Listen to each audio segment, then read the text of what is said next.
Hello everyone. Today I will be talking about the evolution of the mobile generations. First is the advanced mobile phone system. This is the first generation of cell phones. These cell phones were analog cell phones using frequency division multiple access, which means all of the signals were transmitted based on shape, and you divided the access by the frequency, i.e. if you had 5 phones, you would have 5 different frequencies.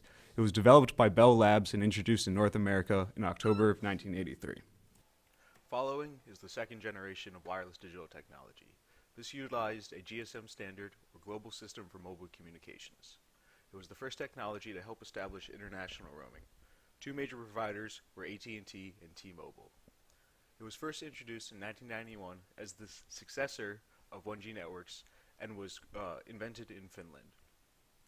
It utilized a TDMA, time division multiple access protocol, and a CDMA, code division multiple access protocol.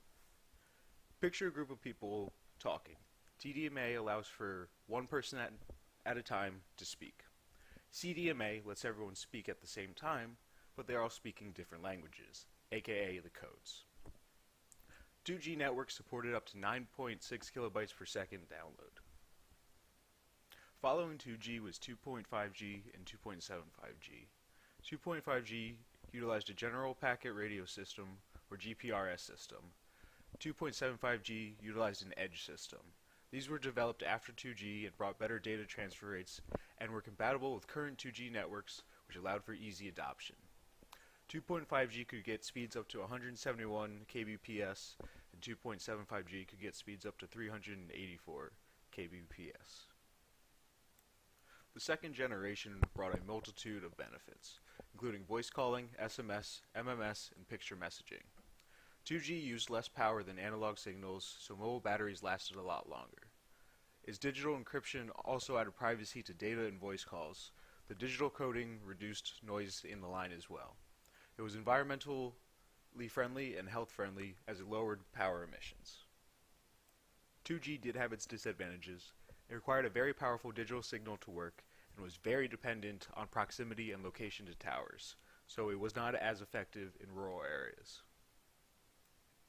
The third generation is the Universal Mobile Telecommunications System, UMTS, which was an evolution of the GSM, or Global System for Mobile Communications. This utilized the UMTS terrestrial radio access, which improved the data. AT&T and T-Mobile used this for their 3G phones. Wideband Code Division Multiple Access, WCDMA, is considered the main 3G network. It worked with existing CDMA tech and still used SIM cards like the second generation did. Release 99 has a data rate of up to 2 megabytes per second. The idea of the third generation was people could finally browse the web with their phone as well as play games on it. Even in the early stages, the first iPhone relied on 3G, and it was able to work with previous GSM networks. Companies Verizon and Sprint followed up with the CDMA 2000, an evolution of the IS-95 CDMA1 standards. The 1X EVDO, or Evolution Data Optimized, allowed for a 2.4 megabits per second data rate. This was usually called the first 3G based on ITU standards. It also used CDMA and TDMA protocols. Okay, let's talk about the current generation, 4G. This is the first generation where all cell phone carriers were using the same technology. As shown in previous slides, past generations had 2 different standards for different carriers. The peak data rate was 3 gigabits download and 1.5 gigabits upload. LTE incorporates a higher order multiple input, multiple output. This is what finally allowed multiple carriers to be bonded into a single stream, meaning there are multiple antennas at the transmitting and receiving end. 4G was the first generation of cellular network designed primarily for data. It was also the first mobile generation to use IPv6 instead of IPv4, which removes the need for network address translations, which ended up having problems and limitations during 3G. Now let's talk about the future, 5G. 5G is coming in 2018 and bringing new tech with it. Some of that new tech are small cells. Small cells are miniature cell phone towers that can be placed in inconspicuous places like light poles and the roofs of buildings. They don't require as much power as full-size towers and perform better when clustered together. Small cells transmit data using millimeter waves. They occupy frequencies in the 30 to 300 gigahertz range. high enough to avoid interference from surrounding signals, but too high to pass through physical barriers. In some cases, the leaves of trees are enough to interrupt a download. Millimeter waves have limitations, but they're a good fit for MIMO, a wireless system that uses multiple radios to send and receive data simultaneously. The 4G networks of today support a max of 8 transmitters and 4 receivers, but 5G cell towers can theoretically support dozens. More radios means more interference, though, and that's where beamforming comes in. At its most basic, beamforming uses algorithms to choreograph wireless signals movements and increase their strength by focusing them in a beam.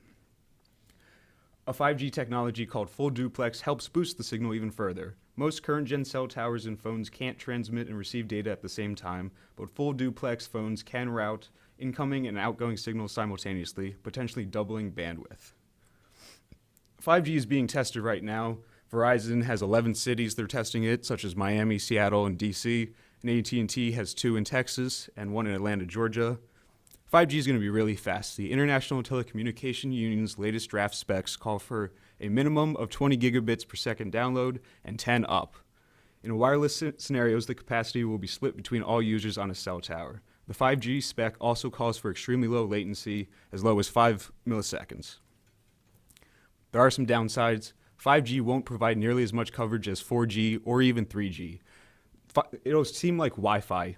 Instead of beaming connectivity from tall cell towers, 5G transmitters will be positioned closer to the ground in like clusters. This requires a lot of ground coverage hardware to ensure you'll actually have reliable signal. And 5G will have difficulty penetrating solid objects because of the high frequencies and have corresponding low wavelengths. They have difficulty penetrating solid objects. Pockets of 5G deployed in heavily trafficked areas such as public parks, coffee shops, and airports will be necessary. You'll see 5G start making its way into select markets in late 2018. Thank you. All right.